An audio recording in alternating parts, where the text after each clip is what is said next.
Good evening, everyone. It's about almost midnight on the 20th of August 2024. Got some tomato plants. They're getting a little bit of fungus on them, but I'm not even going to try saving the plants because we just have an overwhelming amount of tomatoes this year. They did really good. These are yellow tomatoes. They're all ripe, ready to eat. We got a lot of frogs. Look at this frog. It lives right here in this little crevice. Look at that. Well, in the daytime at least, it retreats back in that hole. I'm guessing it has a big hollow spot underneath the pot. That's really cool. I love these rainy nights. You walk around in the grass, you can see so many frogs and creatures. When it's rainy out like this, almost all of my frogs leave the ponds. You won't see many.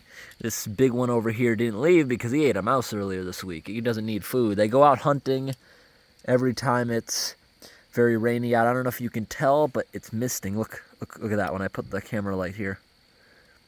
Not enough to really get wet. You'd have to be out here hours and hours to actually get damp. It's been doing this all day. I love days like this. It's not a washout. It's just misting. It feels so good, especially after having a good amount of hot weather. But overall, weather's been normal in Maine this year. It hasn't been too hot. Last year was well below average. Very cool, actually. The average was like 68. Real cool year. Didn't get a break from the rain. This year is pretty normal. We have some hotter days around 80. Our average is 76 for a normal year. Then we have a whole bunch of days that are cool. Today's high was like 55. It's pretty average this year when all averages out. See in the pond, it's growing a lot of algae and stuff. Look at all the slime growing. It's good food sources for the tadpoles. But just simply walking around, you can see frogs. You see they all left the ponds. They're out hunting. They could be anywhere. Ooh, what I just step on? What was that? What's in my shoe? Wait. What's in my shoe? Where'd it go? Where'd it go? Did you guys on camera see anything hop out of my shoe? A frog somehow just hopped in my shoe or came in through one of the holes. It's gone now. I don't think I squished it because it disappeared, but a frog like the size of a dime. Where'd it go? Oh, there it is, there it is. I didn't hurt it, did I? No, I didn't hurt it. Look at that, look at that, look at that. I didn't hurt it, but it went into my shoe. Look how small that frog is. Wow. That's a survivor right there. Look how cute it is. It's a wood frog. Look at that. That's a wood frog. That's one of my baby frogs.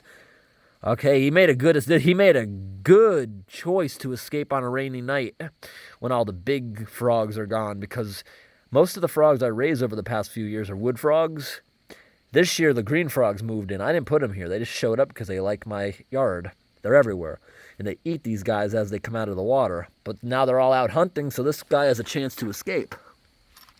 That's one of the smallest ones I've seen. Last July, we had hundreds of them all over the grass. But this year, with all the green frogs and snakes that moved in, all the predators moved in because we're breeding frogs. Now there's survival rate of those guys is way down. Green frogs are also reproducing in my ponds, but they eat each other a lot more crazy than a wood frog. Wood frogs they're not as bad as far as the cannibalism. All frogs supposedly eat each other, but not as bad it seemed with those guys. Just looking around for hopping and stuff. I love these damp nights. Today was a damp day. This is really good days for the environment. This is how it always was as a kid coming around these areas. There's two frogs in here.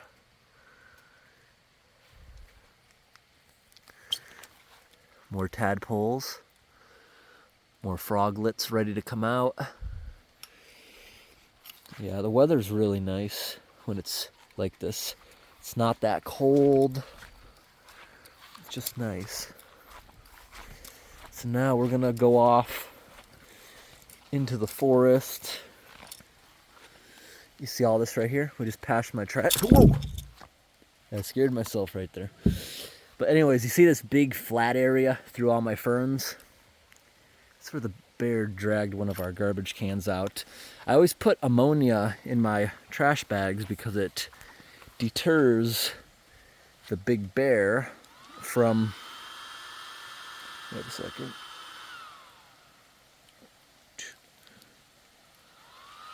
Wait a second.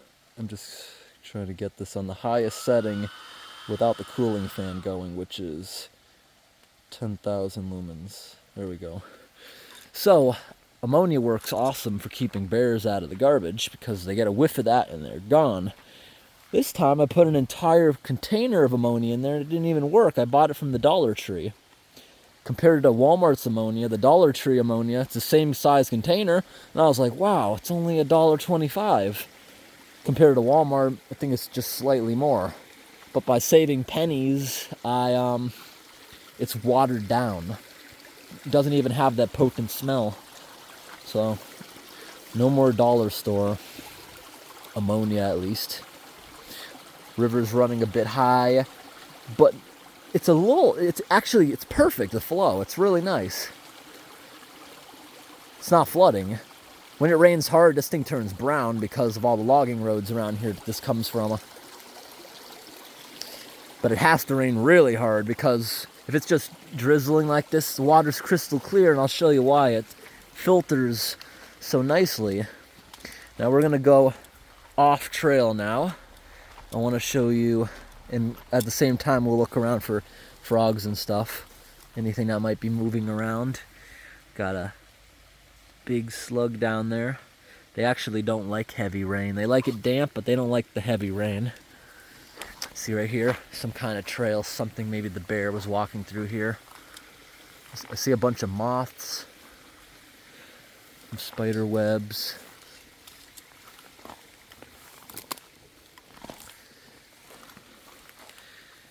This year there's not even just my property.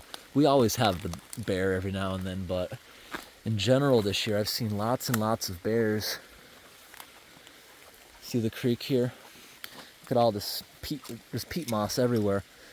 But once we get up here a little bit, you see, the creek just disappears underground.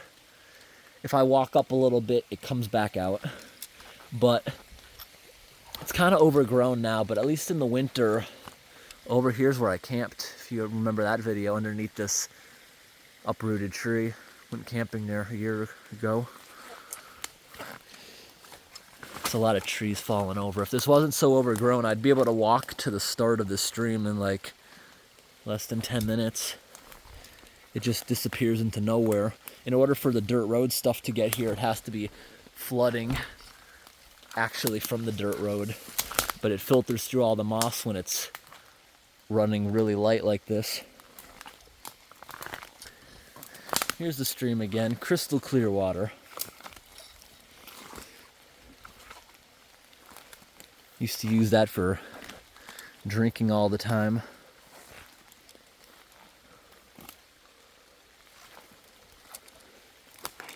But you can see the areas that it has flooded. See the debris right here?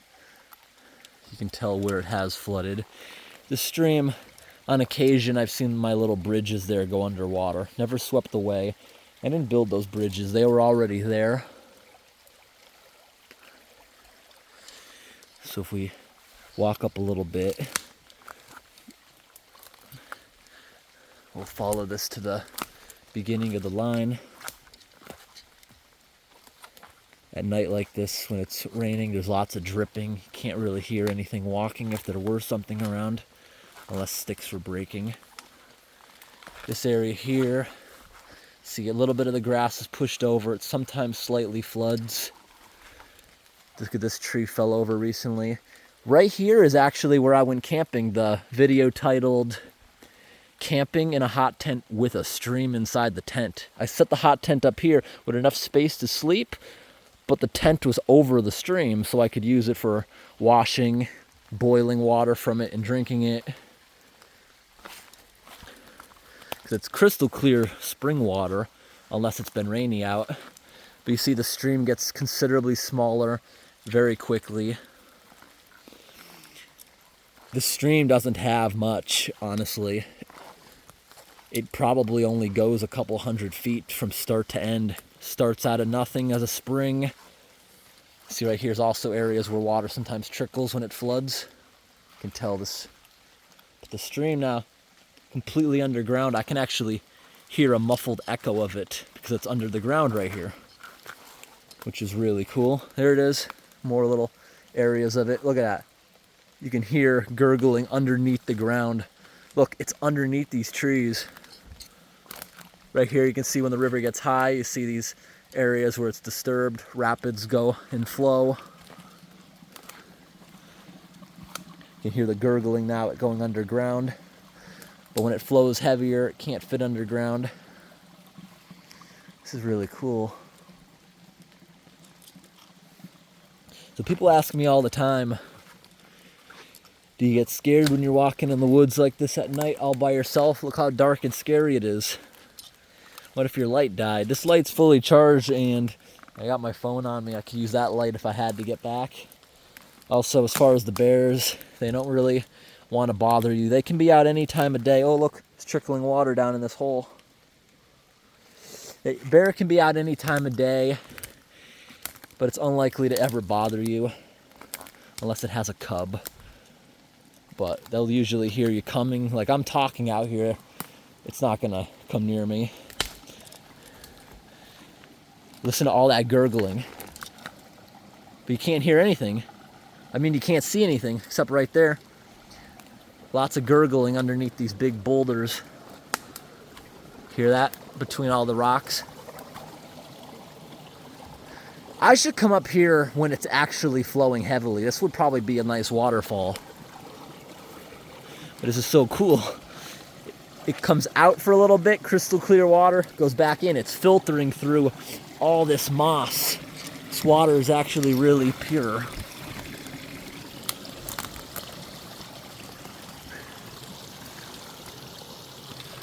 Nice. Is that a milk carton with bird shot or something in it? Maybe someone was target practicing out here a while back. I'm just wondering in the comments, do you guys like it quieter like this? With less light? Does this cooling fan bother anyone? Because it can be super bright, but you have to listen to the cooling fan. 100,000 lumens of light compared to the 10,000. When it's on really bright like this, I don't think any animal would come near me. Carrying this little sun in my hand. This thing also gets hot enough to burn you. On high like this, the light will go for about 20 minutes. It won't just die on you, it'll get weaker and weaker. It doesn't just strand you. But on the low setting, or the 10,000 setting I was just saying, it can go many hours. And if it was on low, actually low, which is 700 lumens, I never tested it, but the manual says it can go 40. Now look at this area. There's actually a lot of mud here. Wow, look at that nice mushroom. Nice. People also ask me when I'm out here, are you worried about Bigfoot? Well, Bigfoot's so hard to get on camera, Bigfoot wouldn't dare come out here while I'm filming. And for some reason, when I'm filming out here, it makes me feel like I'm not alone. It actually keeps me company, even if I'm just talking to a camera.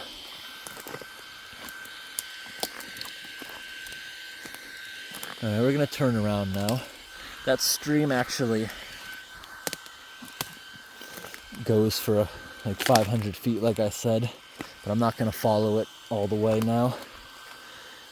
There's a dirt road. If I walked maybe 1,000 feet or 1,500 feet up there, the water from the ditches on the road only connects to the stream when it rains very heavily. Otherwise, it filters through the ground like it is right now. Look at this. Oh my gosh. I walked up to this wondering, why is the deadness on this tree white? Why is it not just brown or orange like a typical pine tree? That is sap. Wow. The amount of sap is insane. You see that? Look at it bunched up all over the place. Wow. This tree was bleeding like crazy before it fell over. Or maybe it started doing that when it fell over. It's an insane amount of sap. Can't imagine what that would look like if it was thrown into a fire. See, this looks like a trail, but it's not my trail. I don't walk here often. The bear makes random trails through the property everywhere. That's a weird shaped piece of wood. Look at that.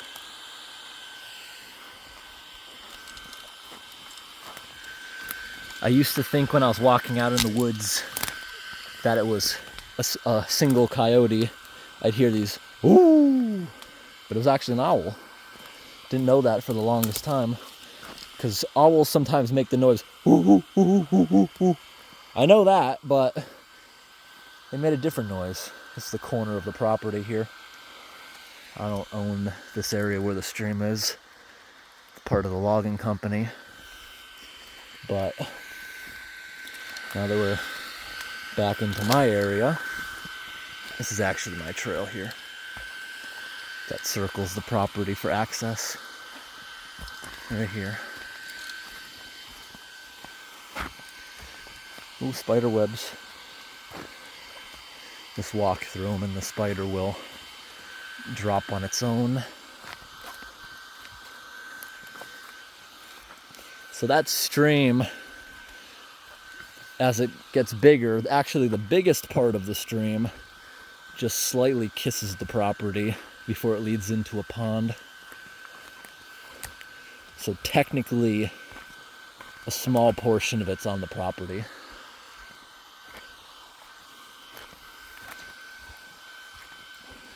It's been raining all day, but just drizzling. I don't think the seasonal creek is running. It's just another word for drainage ditch. I see these house listings all the time. I don't know why they're in my YouTube feed, but I always get these YouTube shorts. Sometimes they're very vague. But what's this? Just a raindrop, I guess. They're very vague, but I gotta trim here. Look at these are very prickly blackberries. I get these YouTube shorts all the time about houses, like house listings. It's usually very rural buildings and farms, things like that I like. Things like that. And the robot narrator always calls it seasonal creek, which means it's basically a drainage ditch. Only runs when the water table's high. I got one of these over here. But that little creek I just showed you is not seasonal. Even during our hottest drought, it was moving a little bit.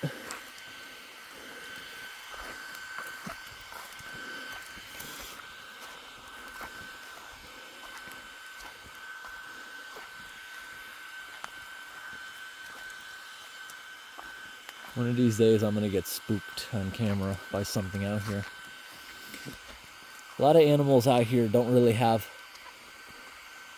a fear. They don't come in contact with people, I guess. Like, we got a coyote that just walked by within 10 feet by the campfire. Just slightly looked at me and ran away when I got up.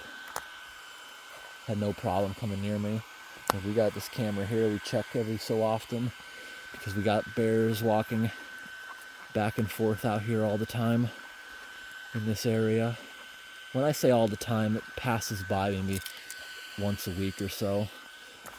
Throws apart the garbage sometimes, you know.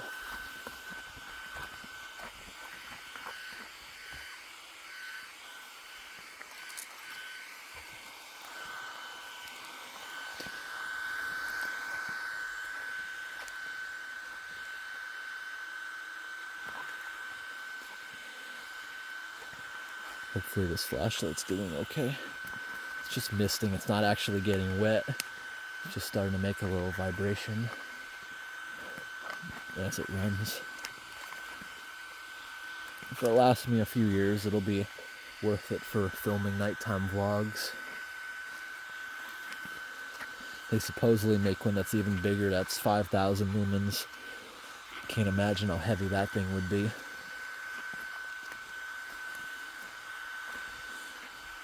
It's nice to walk out here. I don't typically just walk out here alone. Like I said, for some reason the camera being out here with me makes me feel like I'm bringing others along. Kind of takes fear away of the woods somehow by it being on camera. I love when it's wet out here for days at a time. It helps rot all this junk down to the ground, helps the seedlings grow back. Very nice and peaceful. It smells really good out here with all the rain this year and last year. The trees, I think, are producing more sap now. And it smells awesome out here, all the sap. You can smell the evergreens everywhere. Lots of mushrooms popping up in the last day. The slugs love eating mushrooms, you see? And you see, like, usually these marks on mushrooms, that's from a slug eating it, or a snail. They like eating that. The rain keeps all the mossy trails nice. You see there's no dirt trail in the yard. I walk these things when I'm home just about every day. But just a couple people walking it every week. Doesn't turn it to dirt. Keeps it a nice moss trail. Areas like this, you see where it's like, oh, it's excavated a little bit. That's turkeys digging for worms. We got another big slug right there. It would be kind of scary to see something like a bear at night, but it would likely just run away. I've seen porcupines out here at night. Everyone says they're a shy, timid creature, but I swear they'll walk towards you. I once stopped my vehicle because it refused to get out of the way of the car. It was just putting its quills up and walking towards the car. Got out of the car to try to scare it, starts walking towards me. Maybe it was just false charging. A lot of animals do that to scare you, but I'm not taking a risk with that guy. Porcupine whacking you with its tail. Not taking that risk. And we're here at the end of the trail. Maybe I'll walk around with the frog ponds with you guys. Take a look there. This part of the yard with the stepping stones is always squishy. Always squishy around here. This part of the yard here sometimes has sitting water to the point that these water irises can survive. Very squishy. Lots of moss. Really nice. I'm trying to mow the lawn here really short. Hopefully the grass just dies out and it's just moss. That'd be nice.